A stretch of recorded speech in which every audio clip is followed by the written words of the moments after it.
आज किसी भी शहर को पहचानने के लिए हम अक्सर उसकी भीड़ भाड़, उसकी गलियां, उसकी बोली या वहाँ के खान पान की बात करते हैं। लेकिन एक वक्त ऐसा भी था जब शहर की पहचान शहर के बीचों बीच स्थित एक बड़ी सी इमारत से होती थी। वो इमारत जो शहर का दिल हुआ करती थी। एक ऐसी इमारत जो न सिर्फ समय बताती बल्कि वो एक दौर भी बताती। एक ऐसा दौर जब लोगों के हाथों में घड़ियां नहीं हुआ करती, जब सूरज की रोशनी और मंदिरों की घंटियों के साथ दिन की शुरुआत होती। उस वक्त शहरों के बीचों बीच खड़ी ये इमारत न सिर्फ समय बताती बल्कि ये इमारत उस शहर की पहचान भी हुआ करती थी। वो सिर्फ ईंट और पत्थर से बनी इमारत नहीं थी, वो एक इतिहास है। कितनी ही कहानियां उसके आसपास बनी होंगी। कभी कोई छोटा बच्चा उसके नीचे खड़े होकर स्कूल जाने की जल्दी में होगा, कभी कोई प्रेमी अपनी मुलाकात के लिए वहां अपनी प्रेमिका का इंतजार करता होगा। देश की आजादी से लेकर कई लड़ाइयों और कई दंगे फसाद का ये गवाह रहा होगा। भारत के कई शहरों में ऐसी ही एक इमारत नजर आती है जो बस इमारत नहीं, लोगों की यादों का घर है। और वो इमारत आज हम सबके सामने घंटाघर या फिर क्लॉक टावर के रूप में खड़ी है। देश के कई प्रमुख शहरों में घंटाघर उस शहर का इतिहास दर्शाता है। इन्हीं घंटाघरों में से एक घंटाघर है जो इन सब में से अपनी अलग पहचान बनाए है, और रखे भी क्यों ना, क्योंकि ये 6 कोनों वाला यानी कि हेक्सागोनल आकार का पूरे एशिया में एकमात्र घंटाघर है। यानी कि ये पूरे विश्व में अकेला ऐसा घंटाघर है जिसमें 6 घड़ियां लगी हैं, और ये है उत्तराखंड की अस्थायी राजधानी देहरादून में स्थित घंटाघर। तेर पहाड़ मेर पहाड़ के इस एपिसोड में आज हम जानेंगे देहरादून के घंटाघर का पूरा इतिहास। इस घंटाघर को कैसे बनाया और किसने बनाया, इसके साथ ही जानेंगे कहानी पुरानी टिहरी के उस ऐतिहासिक घंटाघर की जो आज जलमग्न हो चुका है। इसके साथ ही समझेंगे कि कैसे घंटाघर एक समय पर भारत के हर शहर की जरूरत बन चुका था, कैसे इसकी बनावट, इनकी घड़ियां और इनकी घंटियां एक दौर की कहानी कहती हैं। तो चलिए आपको लेकर चलते हैं उस दौर में जब घड़ियां नहीं हुआ करती थी, लेकिन समय की गूंज शहर के बीचों बीच एक ऊंचे से टावर से आती थी, जहां घंटाघर सिर्फ टाइम बताने वाला टावर नहीं बल्कि वक्त को जीने का एक जरिया था।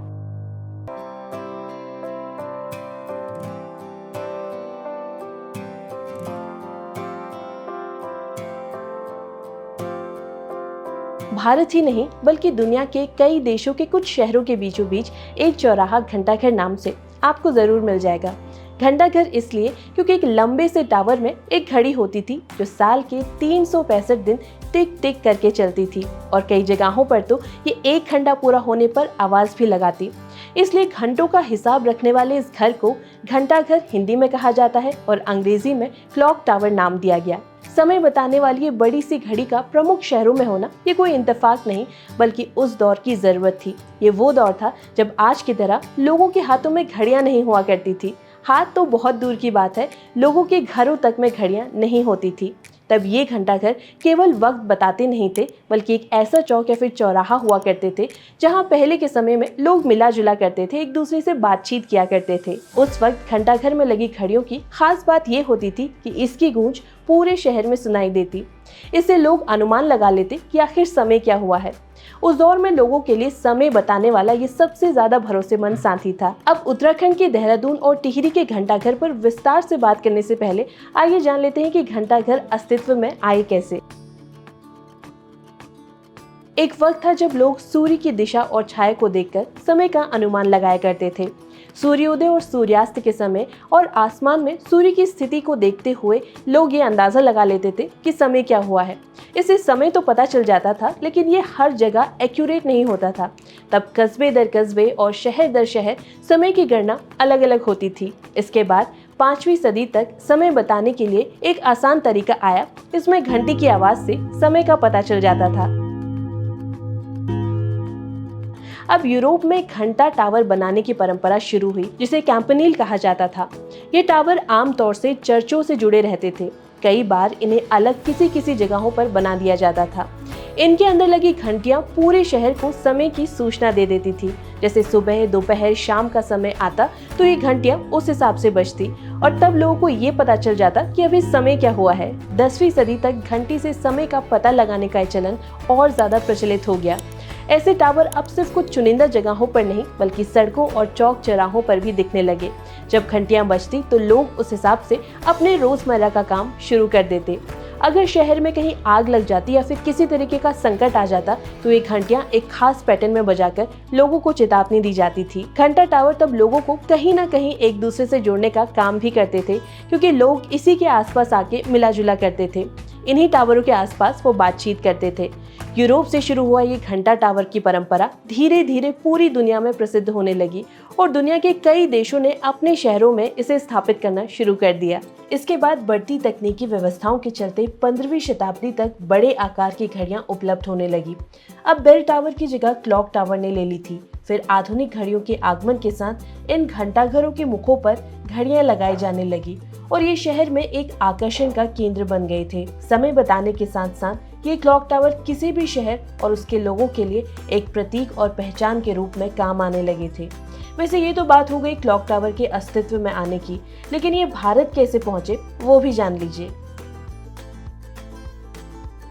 जब ये घंटाघर दुनिया भर में प्रचलित हो रहे थे तब भारत इनसे कैसे वंचित रह सकता था। भारत में भी जोधपुर में पहली बार घंटाघर का निर्माण महाराजा सरदार सिंह ने 19वीं और 20वीं शताब्दी के बीच करवाया था। ऐसा माना जाता है कि इस प्राचीन घंटाघर में लगी घड़ियां लंदन से लाई गई थी। समय के साथ घंटाघर के आसपास इस इलाके में काफी ज्यादा व्यस्तता आने लगी। कई दुकानें इसके आसपास खोली गई और इसका नाम सरदार मार्केट कर दिया गया, जो एक बाजार बन गया। इसके बाद 1870 के दशक में भारत का दूसरा घंटाघर दिल्ली के शाहजहानाबाद में लगाया गया और इसके बाद बना घंटाघर जो देश का सबसे ऊंचा घंटाघर कहा जाता है। हुसैनाबाद का ये घंटाघर लखनऊ में बनाया गया और इस तरह 19वीं शताब्दी से ही भारत में घंटाघर का चलन शुरू हो गया था। कई शहरों में घंटाघर बनने लगे और आज भी भारत के मुख्य शहरों में आपको ये घंटाघर देखने को मिल जाएंगे। अब हर घंटाघर की कोई ना कोई अपनी विशेषता जरूर होती है और कुछ ऐसी ही खास विशेषताओं वाला है देहरादून का अपना घंटाघर। आमतौर से घंटाघर के 4 कोनों में 4 घड़ियां लगी होती हैं, लेकिन देहरादून का घंटाघर हेक्सागोनल है, यानी कि यहाँ पर 6 कोने हैं और जहाँ पर 6 घड़ियां लगी हैं, जो इसे दूसरे घंटाघर से काफी ज्यादा अलग बना देता है। इसमें जो घड़ियां लगी हैं उन्हें स्विट्जरलैंड से भारी भरकम मशीन के साथ यहाँ पर लाया गया। देहरादून के इस घंटाघर के इतिहास की बात करें तो इसका इतिहास यहाँ के लोगों की भावनाओं से बहुत ही गहरा जुड़ा है। आज के समय पर जहाँ इस चौराहे में गाड़ियाँ और भीड़ आपको देखने को मिलती है, जहाँ ये आज इतना व्यस्त होता है, वहीं पहले के समय में ये एकदम शांत जगह हुआ करती थी, जहाँ पर सिर्फ 2 पानी की टंकियाँ और एक तांगा स्टेशन हुआ करता था। आज़ादी के बाद ब्रिटिश काल में भारतीय मूल के जज रहे लाला बलवीर सिंह के नाम पर देहरादून का घंटाघर का निर्माण किया गया और तब इसका नाम बलबीर क्लॉक टावर रखा गया था। लाला बलवीर सिंह उस वक्त शहर के जाने माने रईस थे। 22 सितंबर 1936 को उनका निधन हो गया। तब उनके बेटे आनंद सिंह ने अपने पिता बलवीर सिंह की स्मृति में बलबीर क्लॉक टावर का निर्माण का प्रस्ताव सिटी बोर्ड के सामने रखा। हालांकि देश के कई और रईस को इसके निर्माण को लेकर आपत्ति थी। उन्हें ये बात रास नहीं आ रही थी कि किसी और रईस के नाम पर शहर में इस तरीके का कोई टावर बनाया जाए।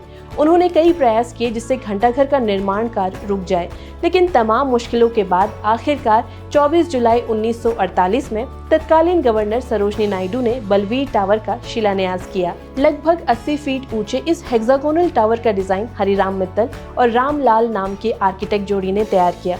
इस टावर को बनाने में उस वक्त 1.5 लाख रुपए तक का खर्च आया था। स्विट्जरलैंड से इसकी घड़ियों को मंगवाया गया, जिनको समय के साथ साथ अपग्रेड भी किया गया। देहरादून के घंटाघर का निर्माण चौधरी नथुराम, ND सिंघाल और ईश्वरी प्रसाद जैसे प्रतिष्ठित ठेकेदारों ने लगभग 5 वर्ष में पूरा कर दिया और आखिरकार 1953 में ये बनकर तैयार भी हो गया। तब तत्कालीन रेल मंत्री लाल बहादुर शास्त्री द्वारा इसका उद्घाटन किया गया। टावर के एक तरफ संविधान की प्रस्तावना और दूसरी तरफ उन स्वतंत्रता सेनानियों और शहीदों के नाम उकेरे गए जिन्होंने देश की आज़ादी में एक बहुत ही अहम भूमिका निभाई। उद्घाटन के बाद लगभग 17 सालों तक इस टावर का नियमित देखभाल नगर निगम द्वारा किया जाता रहा। इस दौरान 6 स्विस घड़ियां सटीक चलती रही और घड़ियों में समय समय पर घंटी भी बजती रही। ये घड़ियां और इन घड़ियों की आवाज इस शहर की पहचान बन चुकी थी। लेकिन 1970 के बाद यहाँ पर अव्यवस्था हावी होने लगी। टावर का ठीक से रखरखाव नहीं किया गया। नौबत तो ये आ गई कि टावर की घड़ियों में आने वाली आवाज ही बंद हो गई। कई बार इन्हें ठीक कराया गया, लेकिन कुछ न कुछ दिक्कत सामने आती रही। हाल ही में इसमें दिक्कत आई और एक बार फिर टावर की घड़ियों ने काम करना बंद कर दिया। दरअसल टावर में लगी 6 घड़ियों में से 5 घड़ियां तो सही नजर आती हैं, लेकिन इसमें से एक काम नहीं कर रही है। इस अव्यवस्था को देखकर बलवीर सिंह के पोते विजय सिंह कहते हैं कि इस प्रतिष्ठित स्थल की हालत देखकर मुझे निराशा होती है। वो कहते हैं कि कभी कभी हमें टावर को नगर परिषद को सौंपने में अफसोस होता है। ये एक ऐतिहासिक स्थल था और आज भी है। यह हमारे परिवार और पूरे शहर के लिए बहुत ही मायने रखता है, लेकिन अधिकारी मौजूदा संरचना को बनाए रखने पर ध्यान देने के बजाय पूरी संरचना को ही बदलने में जुटे हुए हैं और ये उनकी नई सजावट लंबे समय तक नहीं टिकती। लाला बलवीर का परिवार कहता है कि उन्हें बदलावों के बारे में केवल समाचार रिपोर्टों के माध्यम से ही पता चलता है। उन्हें कभी भी घंटाघर में हो रही प्रक्रिया के बारे में ना तो आधिकारिक जानकारी दी जाती है और ना ही औपचारिक रूप से उन्हें शामिल किया जाता है। इसके निर्माण के समय इसका हेक्सागोनल शेप ही इतिहास बन चुका था और अब ये अपनी ऐतिहासिकता को खोते जा रहा है। इसके अलावा सितंबर 2024 में इस घंटाघर में चोरी की खबरें सामने आई। देहरादून नगर निगम को शिकायत मिली कि घंटाघर की घड़ियां रुक गई हैं और इनमें से आवाज आनी भी बंद हो गई है। इसके बाद जांच में ये पता चला कि चोरों ने टावर के अंदर लगी तारों को काट दिया और घड़ी के सैटेलाइट नेविगेशन सिस्टम के साथ भी कुछ छेड़छाड़ की गई। नगर निगम निर्माण प्रभाग के जेपी रतूड़ी ने कहा कि साइट विजिट करने पर यह पता चलता है कि लाइट जोड़ने वाली तारों को संभवतः चोरी के इरादे से काट दिया गया, लेकिन ये पहली बार नहीं है बल्कि हाल ही के वर्षों में ये तीसरी घटना है। अधिकारियों ने कहा कि मौजूदा रेस्टोरेशन में लॉन्ग टर्म सेफ्टी इसको मिल जाएगी, जिसमें वाहनों को टक्कर से रोकने के लिए दोहरी सीमा और मुख्य संरचना के चारों ओर ग्रीन बेल्ट लगाई गई है ताकि टावर की बाउंड्री में गाड़ियां टकराकर नुकसान न हो पाए। ये तो बात हो गई देहरादून के घंटाघर की, लेकिन उत्तराखंड में एकमात्र घंटाघर नहीं है। देहरादून के घंटाघर से पहले उत्तराखंड में एक और घंटाघर बन चुका था और ये था टिहरी का घंटाघर, जिसे 1897 में बनाया गया। इस घंटाघर को महाराजा कीर्ति शाह ने बनवाया था। इस घंटाघर को क्वीन विक्टोरिया की डायमंड जुबली के मौके पे बनाया गया था। ये क्लॉक टावर कभी टिहरी में ब्रिटिश सरकार के इन्फ्लुएंस को दिखाता था। हालांकि बाद में क्लॉक टावर टिहरी की पहचान बन गया और यहाँ के बाशिंदों की याद का घर भी। 110 फीट ऊंचे इस घंटाघर को बनने में लगभग 3 साल लग चुके थे, लेकिन जब पुरानी टिहरी डूबा तो ये घंटाघर भी जलमग्न हो गया। हालांकि पानी के नीचे भी एकदम सीना ताने खड़ा है और जब जलस्तर थोड़ा कम होता है तो ये नजर आता है। इसकी मजबूती का राज इसके निर्माण में छुपा है। इस घंटाघर का निर्माण किसी सीमेंट या फिर प्लास्टर से नहीं किया गया। इसको बनाने के लिए उड़द की दाल का लेप का इस्तेमाल किया गया और उड़द की दाल के लेप से इसकी दीवारों में पानी आसानी से नहीं घुस पाता। इसी वजह से इतने सालों के बाद भी, पानी में डूबने के बाद भी ये घंटाघर मजबूती से अपनी जगह पर खड़ा है। इस घंटाघर के पानी में डूबने के बाद नई टिहरी में उत्तराखंड सरकार ने एक नया घंटाघर बनवाया। इसके अलावा हरिद्वार में भी घंटाघर स्थित है, जिसे राजा बिरला टावर के नाम से जाना जाता है। इसे पिलानी के राजा डॉक्टर बलदेव दास बिरला ने 1938 में बनवाया था। हर की पौड़ी के पास बना ये बिरला टावर एक चौतरफा है, यानी कि इसमें चारों तरफ से घड़ियां लगी हैं। आज देहरादून का घंटाघर हो या फिर टिहरी में जलमग्न हो चुका घंटाघर, दोनों ही अपने अंदर एक इतिहास को समेटे हुए हैं और इन दोनों ही घंटाघर में यहाँ के बाशिंदों की कई यादें भी जुड़ी हैं। क्या आपकी भी कोई मेमोरी इन दोनों घंटाघर से जुड़ी है? अगर हाँ, तो हमारे साथ उसको जरूर साझा करें।